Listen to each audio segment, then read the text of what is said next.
Voilà, je vous disais tout à l'heure, un pays, ça fonctionne grâce à ses institutions, mais ça fonctionne aussi grâce à ses fonctionnaires et à son administration. Mais entre l'usager et celui qui est de l'autre côté du guichet, il y a parfois des petits obstacles. Claude Cellario, comment faciliter les contacts entre les administrés et l'administration? Oui, bien sûr. Il faut savoir que vous, Monégasque, comme les résidents de la Principauté, à un moment donné de votre vie, vous êtes un usager des services publics.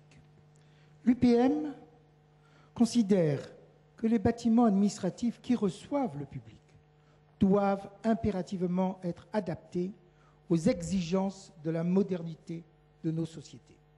C'est pourquoi l'UPM préconise l'instauration d'un guichet unique de l'administration monégasque qui permettra de centraliser et de répondre aux attentes avec une très grande réactivité.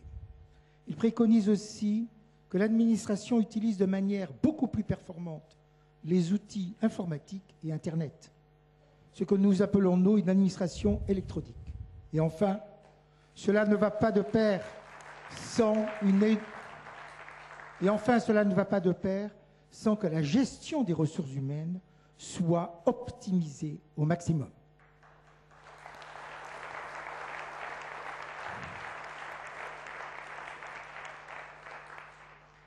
Mais vous, mes chers compatriotes, vous êtes aussi ceux sans quoi la fonction publique ne pourrait pas répondre à ses missions. Il y a à l'heure actuelle environ 1200 fonctionnaires qui travaillent dans la fonction publique. Et l'UPM a pensé qu'il fallait aussi s'occuper de ces gens-là. Depuis décembre 2007, suite à des demandes répétées de la majorité du Conseil national, l'État a entrepris une réforme de la fonction publique en profondeur. Et l'UPM est partie prenante de cette réforme.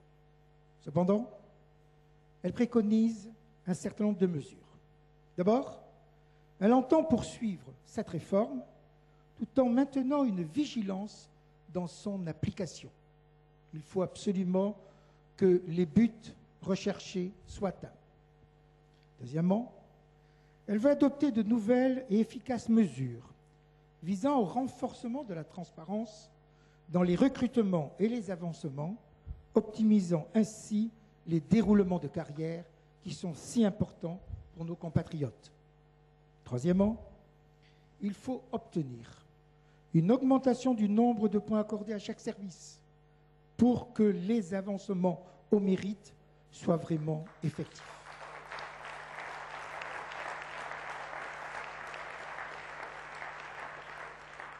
Il faut aussi promouvoir un dispositif de formation continue, sans quoi la fonction publique ne serait pas performante, et bien entendu la validation des acquis de l'expérience.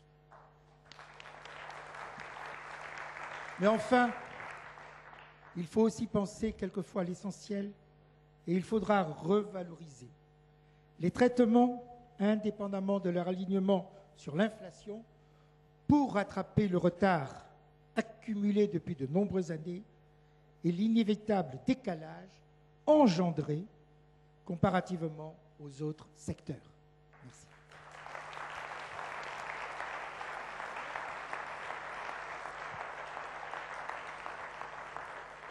Monaco a toujours été un centre de culture de renommée internationale. Michel Dittelot, vous avez déjà beaucoup fait pour les artistes monégasques.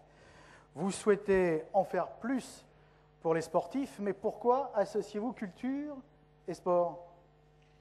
Bien, Noël, c'est parce que le sport gomme les inégalités sociales, c'est parce que le sport tisse des liens étroits entre les générations, qu'il est avec la culture un des meilleurs ferments de l'égalité des chances, de la cohésion sociale et de l'unité nationale. C'est pourquoi ce soir, j'évoquerai brièvement quelques-unes des mesures que l'UPM veut promouvoir à la fois dans le domaine sportif et dans le domaine culturel. Face à l'exiguïté de notre territoire et Comme beaucoup de nos installations sportives sont dédiées à l'élite et au club, trouvons un terrain de sport accessible à tous les Monégasques, à tous les résidents.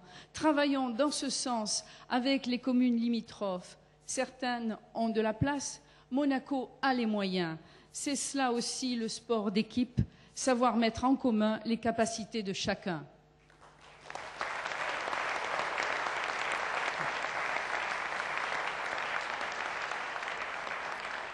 Merci.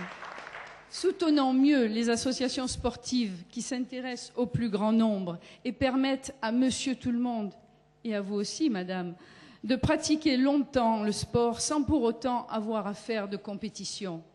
Et en matière de culture, on continue et on améliore. Donnons à nos bâtiments publics plus de relief. Prévoyons une part des budgets dédiés à la construction pour passer commande aux artistes monégasques d'œuvres destinées à embellir ces bâtiments.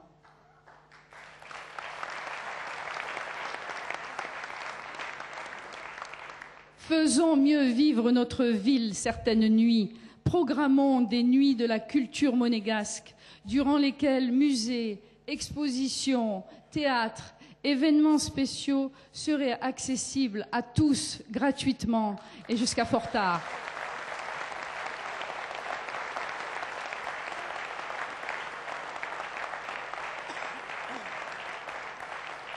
La culture monégasque n'est pas assez connue à l'extérieur de la principauté.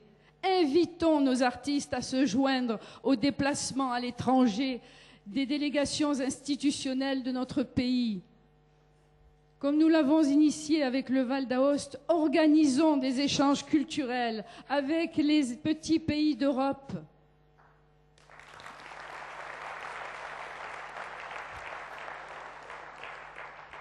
Enfin, et avant que les plus beaux édifices de notre patrimoine architectural ne finissent sous les pelleteuses, sous leurs coups, proposons un texte de loi qui les protège. C'est ce que nous ferons si vous nous donnez cette chance.